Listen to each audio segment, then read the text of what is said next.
So welcome everybody to the launch of the Menteur 2021. As you might know, this event is part of the Paris Cannes Festival, of which this will be the last event. And it's been so great so far, and we're actually more than happy to end the festival with the launch of our magazine, on which we have worked so hard for the last months. I will now pass the word on to Professor Francis Guerin, who will kick off our event, and enjoy. Thank you so much, Noor, and welcome everyone. And I was just going to start by saying a few words to introduce the magazine and also to introduce the team. But my very first comment is congratulations. You know, it really is a credit to you for the work that you've done. The journal looks fantastic. It's aesthetically very beautiful. The layout is really beautiful. So just, you know, I just really want to say congratulations to Maddie for her editorial helmswomanship, to Noor and Hannah and Victoria and Olivia and Neda and Nina and Jessica and Tatiana for all of the work that you've done. It's always, you know, these things are an extraordinary amount of work. And I think that, you know, you're to be applauded for the fact that you've also done this, no doubt, in very constrained circumstances with lockdowns and confinements and, you know, Zoom, and yet the material product is so beautiful. So congratulations on that. And I think, by way of introduction, I'm going to just talk a little bit about some of the elements of the Menteur, which I really appreciated. And it's a publication which brings together people who have been on the Kent MA program, that they've produced work that's come out of their time in Paris, or in the case of Zoe Morgan, from one of her classes. And I also wanted to point to and welcome all of those who've published who are new members to our Kent and Paris community, to our extended Kent and Paris community. And I was particularly encouraged to see work very firmly set in the UK, not only by UK artists and writers, but actually set in the UK, and in particular the Eleanor Marriott's and Tony Took's wonderful work, which is really very firmly placed in Margate. And I think that the reason that I was so happy about that, and it's to be applauded, is because even though politics is going in a different direction, we're keeping those connections strong. And so it was really wonderful to see those connections still very much alive in the Menteur. I loved also the fact that you know, the embrace of an international artistic community. And then I also wanted to draw attention to how impressed I was by the number of people who are represented in the Menteur who are pushing boundaries. So pushing boundaries, whether or not it's writing boundaries in the form of the writing or the form of the images, but there's also a pushing at those boundaries between abstraction and representation, and of course between the digital and the analog. And a number of the visual works in the Menteur, actually it's very difficult to know whether they're analog or digital images, which of course is something to celebrate, that sort of really complicating those boundaries that have otherwise been held in place.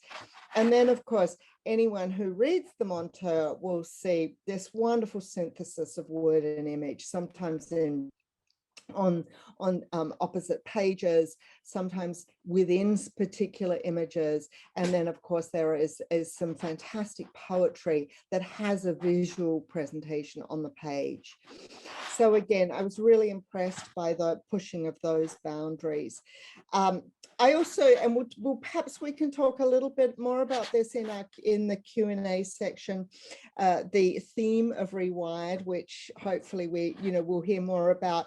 But I also was really struck by the underlying themes, not so much only the rewired, but this wonderful resonant undercurrent of uncertainty, which I think really binds the many of the works together. And so what we have is an issue of the Menteur which brings together our present moment, the cultural transformations that have taken place in our moment, and looking forward to what is going to come, I want to say, once we are through the pandemic. So I think that I'm going to leave it there and move on, but just finish by saying, you know, congratulations, and I'm really excited to hear more about it and continue talking with you about this issue of the Menteur. So should we go straight into the Q&A? Yeah. Such a lovely introduction. Okay, so I think the first thing that I really wanted to hear more about was the theme, and it's not so much specifically the theme in its relationship to our present moment, and how you see it, how you see the theme of being rewired as speaking to cultural shifts that have taken place, and also, of course, what might be our cultural future. Okay, well, I'll start with this question. Just to introduce myself, I'm Maddie, and I've been working as the editor-in-chief this year. Yeah, so our theme, Rewired, we wanted to kind of encapsulate in one word a lot of the different ideas that we'd been playing with whilst discussing what theme to choose. And we wanted to look at the relationship between the arts in particular and look at the nature of collaboration. But we wanted to really set that in what had been happening over the last year.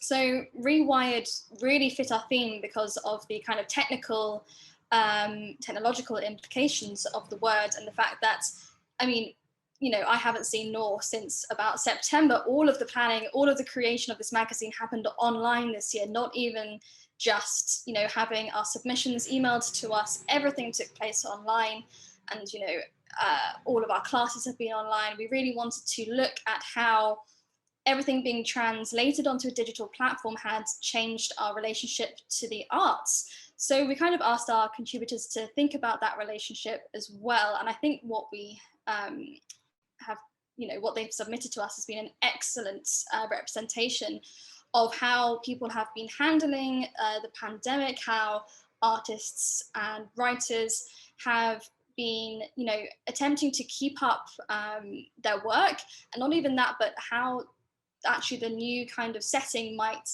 help change, create different methods of communication, and create different, you know, paths for their artwork, which they'd never even considered before.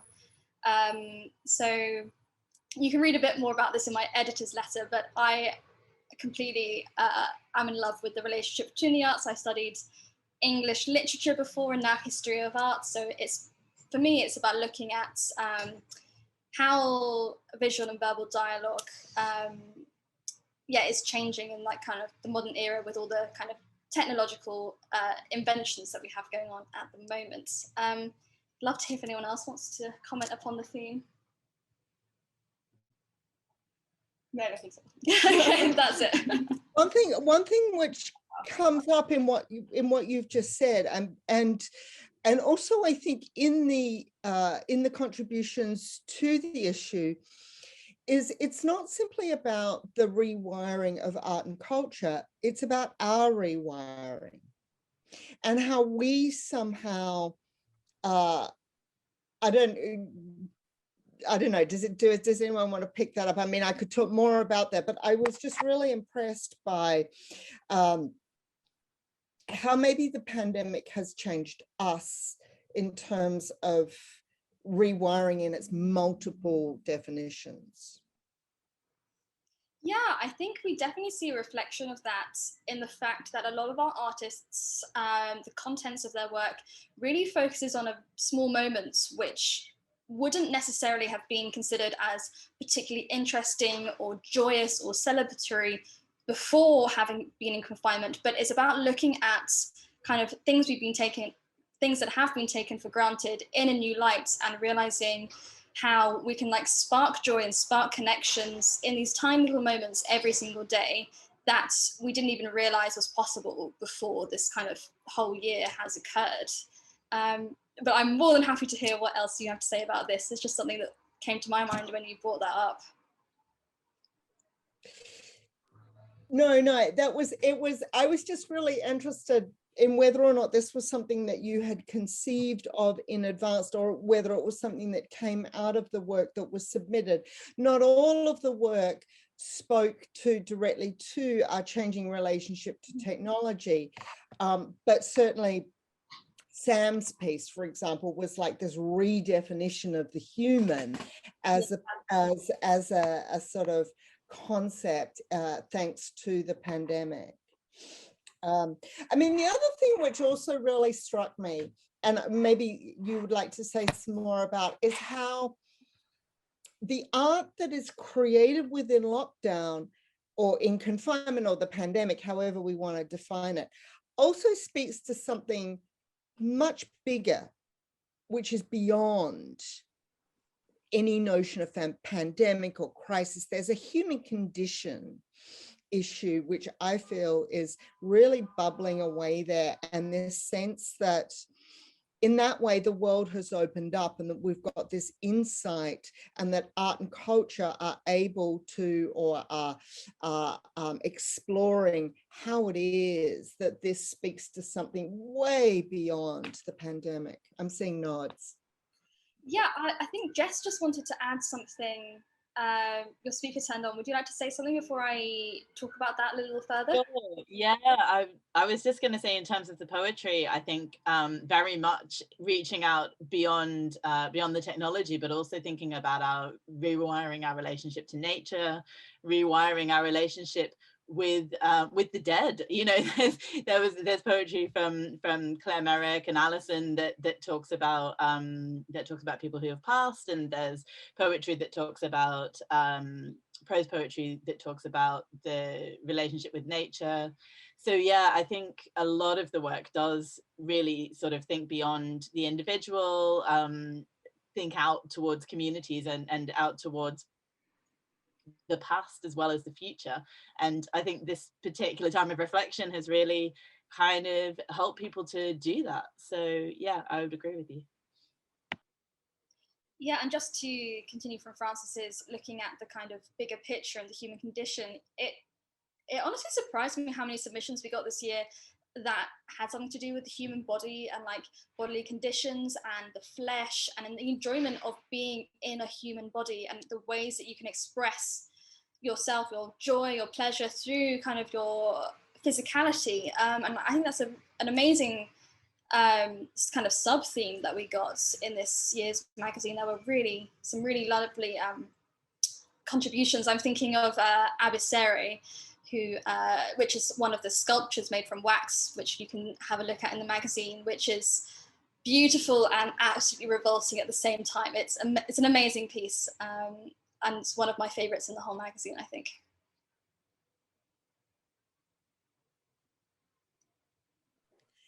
Absolutely. It's so funny that you're actually pointing to things that I was thinking of, because just picking up on Jess's point, this idea of, you know, for me, the in Rewired is about again, but as Jess said, there's a lot of loss and death, and which I also think relates to what you're saying, Maddie, in that loss and death and isolation are figured in pieces, both physically, sometimes it's figured physically, and sometimes there's this sense of like disorientation, and then there's a memory, you know, loss of memory, loss of the past, and I was just struck by how many times loss, death, and disorientation bubbled up to the surface in very different ways across all of the works. And yet there are these really vivid embraces of the present moment. Someone, I can't remember who it was, my apologies, but there was one piece that was about a poem about what for me was the lethargy of lockdown, like that sense of and the isolation and the need to create as well. I think we have time just for one more question, if you have any left, Frances, and then we'll move on to our first contributor. Excellent. So my question then is, what happens now that we're rewired? That's a big question. I mean, is it that, you know, are we going to, I felt as though some of the work was really looking towards a future that that was somehow speaking towards something like, for example, I'm thinking of the ladders and William Corwin's ladders, and this whole idea of moving up and forward and out. I'm seeing Olivia nod, nod in the background, and that his work somehow speaks to this moment of a future. Yeah, oh, sorry, Olivia, did you want to say something? No, I think he's a great example of work that was made in confinement, and he envisioned the ladder as people as ladders to sort of get him out of this deep philosophical place he was in during the first confinement. And yeah, it's a really beautiful visual metaphor for moving forward. And I'm not sure what the question was. I'm a bit sick today, but yes, no. So it's really, really nice work, and I'm not sure exactly what he's pointing toward, but I think what we get from a lot of the submissions is this sense of the future being an uncertainty, but that is not necessarily a bad thing. It just means that the future is not something to be taken for granted, and it's about, you know, I guess, like, looking at the world through a new light after having been quite severely affected and changed by the last year, but that is actually turning into an opportunity for growth or development or change, or however else you want to kind of grasp the moment. I think it's a very positive question mark, I think, that we're left with. And William, the ladders, of course, are somehow metaphorical for that, because the ladders always go nowhere. Yeah. Or they not go nowhere. They go somewhere that we don't know where it is. Absolutely. Thank you. That was very, very enlightening. Thank you, Frances. Thank you for all of your work. Amazing. Congratulations. So the next artist that we have invited and can happily be with us is Ayesha Choubey. She's an artist and a writer with a focus on illness and disability. Her work is rooted in personal experience, bringing emotion to often very clinical subjects. And she will now read her poem, Elegy for Time Spent Resting, and talk to her poetry editor, Jessica Rose.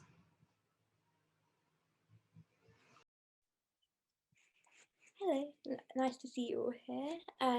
So I'm going to read my poem called Elegy for Time Spent Resting, Thoughts on Rest and Lockdown from a Disabled Perspective. Shadows spread like lace across my body, crawl in patterns of hot and cool, stretch themselves, curving around sunlight, map the roads, arcs and turns of my skin as I turn myself into the cool patches of the sheets to sense something new.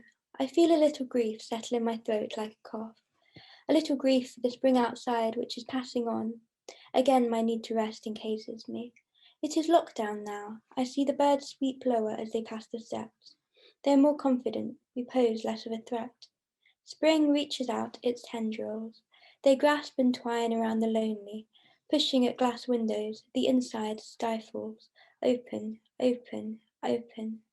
Blossom is the chill in the breeze pressed into solid pennies that breathe, undulate, blush pale pink. Open, open, open. The pollen dust appears, the bees crawl, insect murmuration blends into static hum. Open, open, open. Human murmurs are low and less often. We fall as if we're petals nestling into quiet corners of the grass, folding silently, hushed. Open, open, open. Behind glass, I twist upwards to open the window. I sit within, I wait. And that's the end of the poem. That was wonderful. Thank you, Aisha. And so lovely to hear you read it. It's always such a joy to see the poem on the page and enjoy it on the page, and then hear the poet themselves reading the work, because I think it just brings out the emphasis on certain words. And every time you say a little cough settles in my throat, I get that feeling in my throat. So thank you so much for the reading. I just wanted to ask you a couple of questions, really. And yeah, just to talk a little bit about the poem. So I love the listlessness and the observational qualities of this poem. Can you tell me a bit about your writing process for it? How did it come about? Well, it originally started for me as two poems, which didn't feel quite complete by themselves, because I tend to write in quite a stream of consciousness way. So I keep like a little diary and just write my poems in there, and then I edit them further from that. So I tend to start with more concrete and realistic writing, and then add imagery and further abstract that imagery. It's kind of like how I like to approach painting. If you're painting an abstract painting, then I always think, I did a workshop once and we had to paint an orange very realistically, and then we had to paint kind of more focusing on the colors of the orange, and then the other one we had to, the last one we had to paint the feel of the orange. So that's kind of how I approach looking at imagery, is trying to grasp the feel of something without necessarily using the words that would encapsulate that. And then, yeah, I focused on the duality of indoors and outdoors during lockdown, and how that's compounded by chronic illness. Yeah, and I love the repetition of open, open, open. And when everybody's kind of experiencing a little bit of that feeling of being closed down and being not allowed out, it resonated so well, I think. So you describe the poem as thoughts on rest and lockdown from a disabled perspective, and I'd really love to hear just a little bit from your perspective about how the last year has affected your work as a disabled artist. I think yeah, the last year has provided everybody with a lot of time for introspection and new ways of connecting with other people and people that you know already.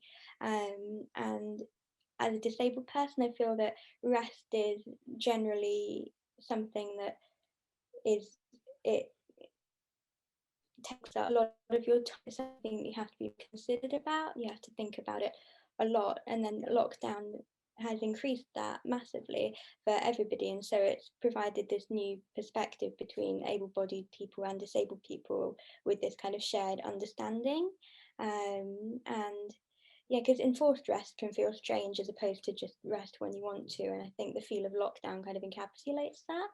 So I think it's provided this really quite good opportunity for people to yeah, just be able to talk about that together and share experiences. It's provided a lot of experiences I wouldn't have had otherwise, because Zoom can Zoom can be great because you can be physically somewhere very far away and then attend something that you wouldn't necessarily be able to.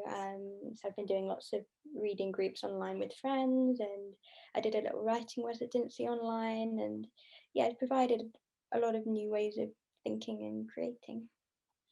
Thanks so much. And that leads very neatly onto our last question. So just two things, thinking about Art Rewired. What rewiring would you like to keep? And what rewiring do you think still needs to be done? I think online access is something that definitely needs to stay, because whoever you are, there's always going to be times where you're going to be able to want to go to something, but something else is going to come up. So being able to provide that accessibility to the arts is vital. And seeing as we've all managed to make that available as creative people this year, that's something that we could really build on and create new forms of art from. Another thing is, I guess, the relationship that we have with nature and how nature is cathartic, which is something that I tried to put into my poem.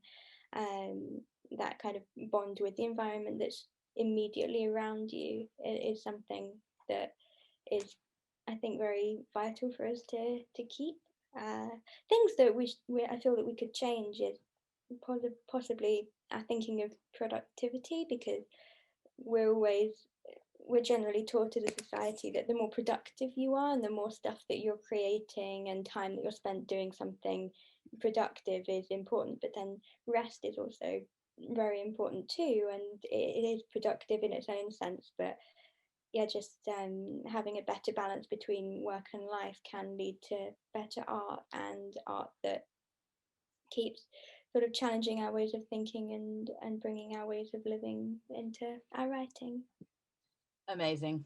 Thank you so much. Such a great message. And I'll hand back to Noor. Thank you. Thanks so much. That was a really, really lovely interview.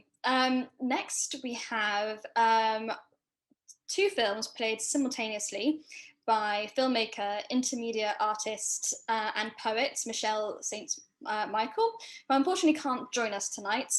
But these two films, she explores the nature of unknowing collaboration. So she worked with two different artists to create two different films, which, unbeknownst to them, would be played simultaneously. So I hope you enjoy.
Great. So unfortunately, we couldn't include that in the magazine because obviously, as a film, and we do print the magazine, it didn't quite comply with our formatting.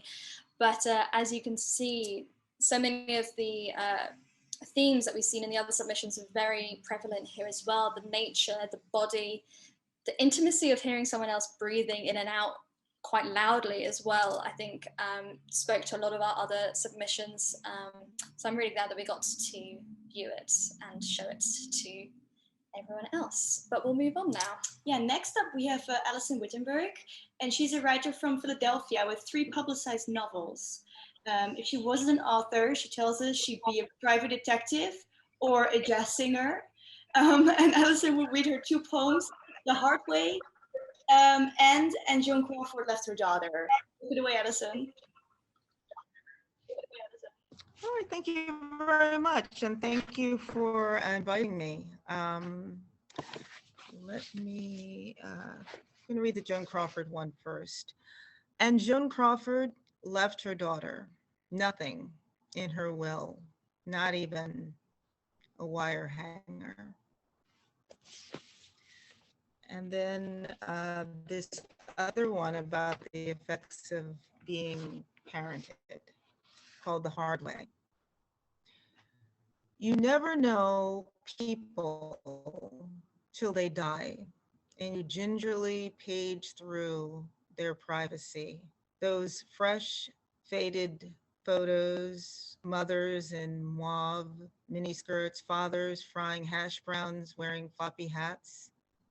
After there is nothing at stake, you find out all that you could have given.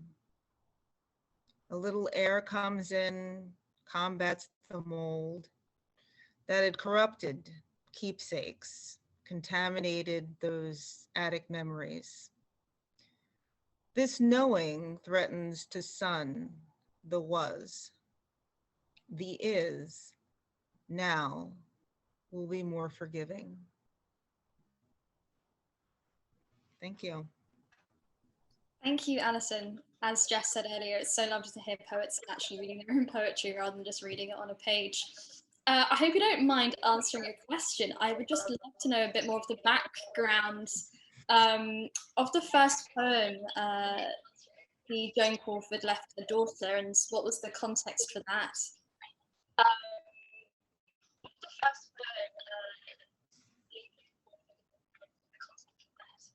Well, it's funny because I've never seen a Joan Crawford movie. I've just seen Mommy Dearest. So Faye Dunaway's version of things. And I read the book by Christina Crawford, her daughter. And I was just giving a brief encapsulation of it in conversation one time. And the sticking point about her not leaving her daughter anything in her will. And then my companion had said, well, what about the wire hanger?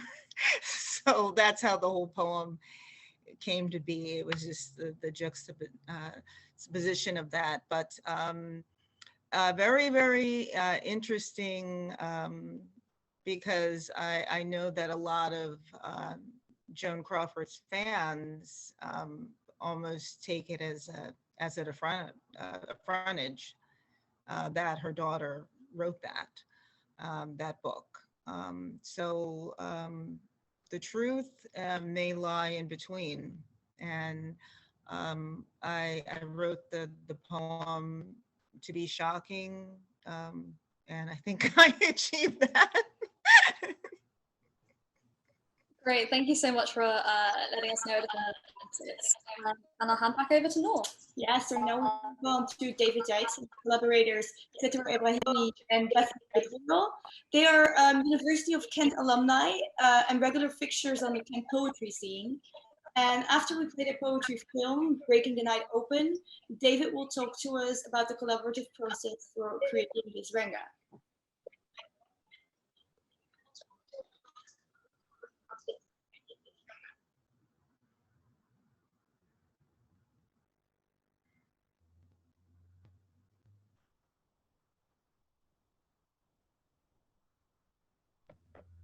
Before we start, Alison, do you mind turning off your microphone just so that we have the highest quality of sound? sound. Sure.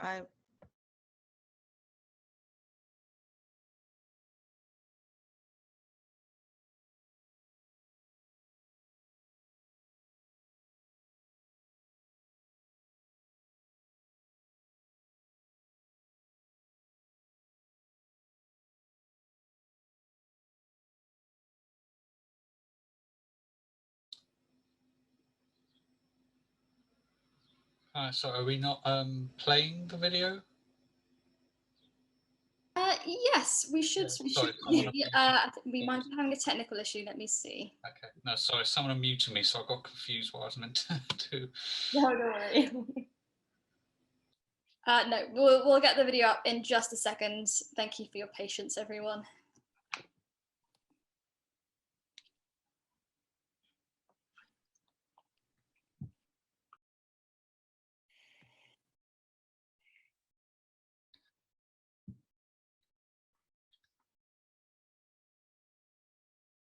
Black Forest.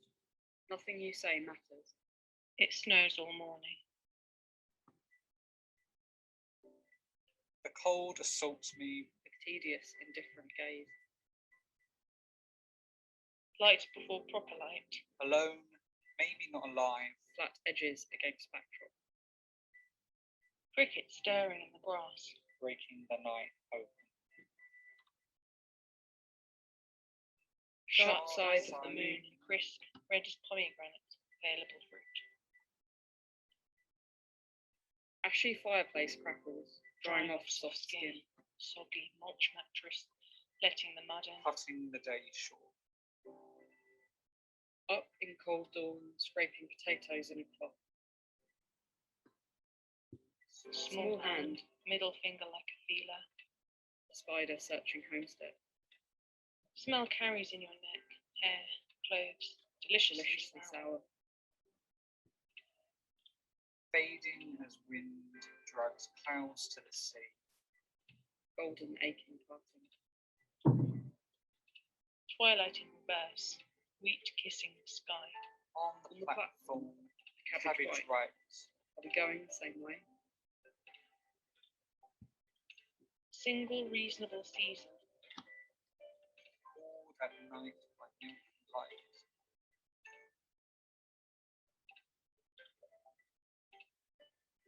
In the greenhouse, fingers in warmer.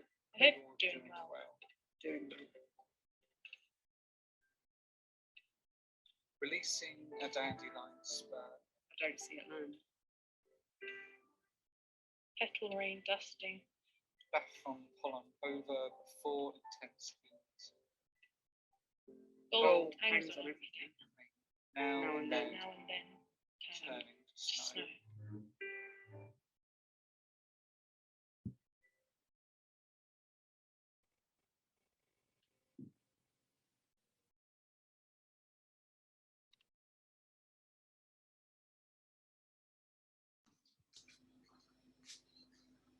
Great, so we'll hand over to David just to talk about his piece a bit.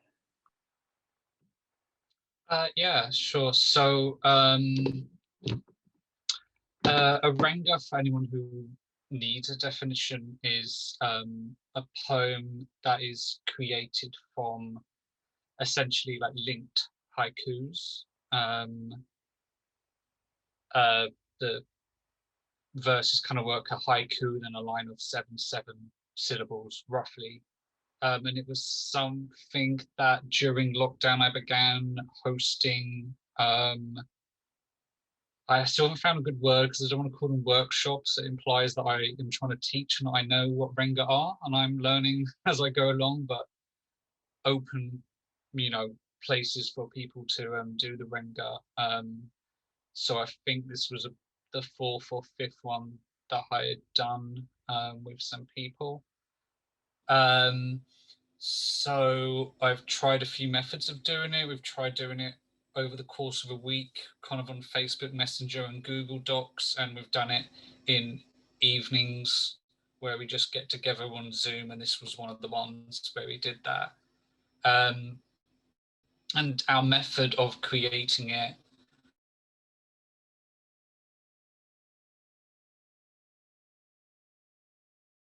writing that a master supplies the first verse. So in my ones, I've taken it from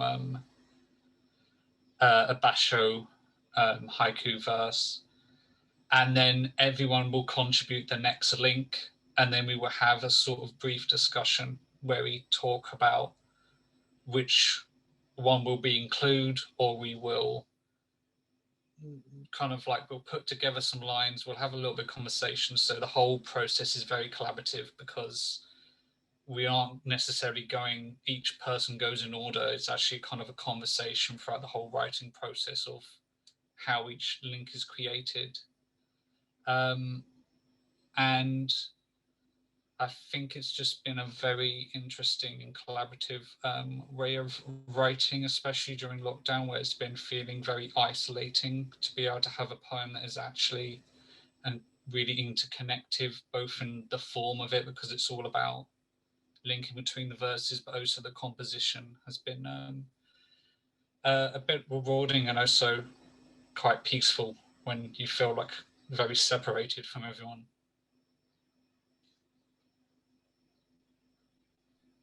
Wonderful, thank you, David. I was just wondering if Jess, as our poetry editor, if you had any questions for David before we wrap up the session today. I think my internet connection's a little bit dodgy, so hopefully you can still hear me.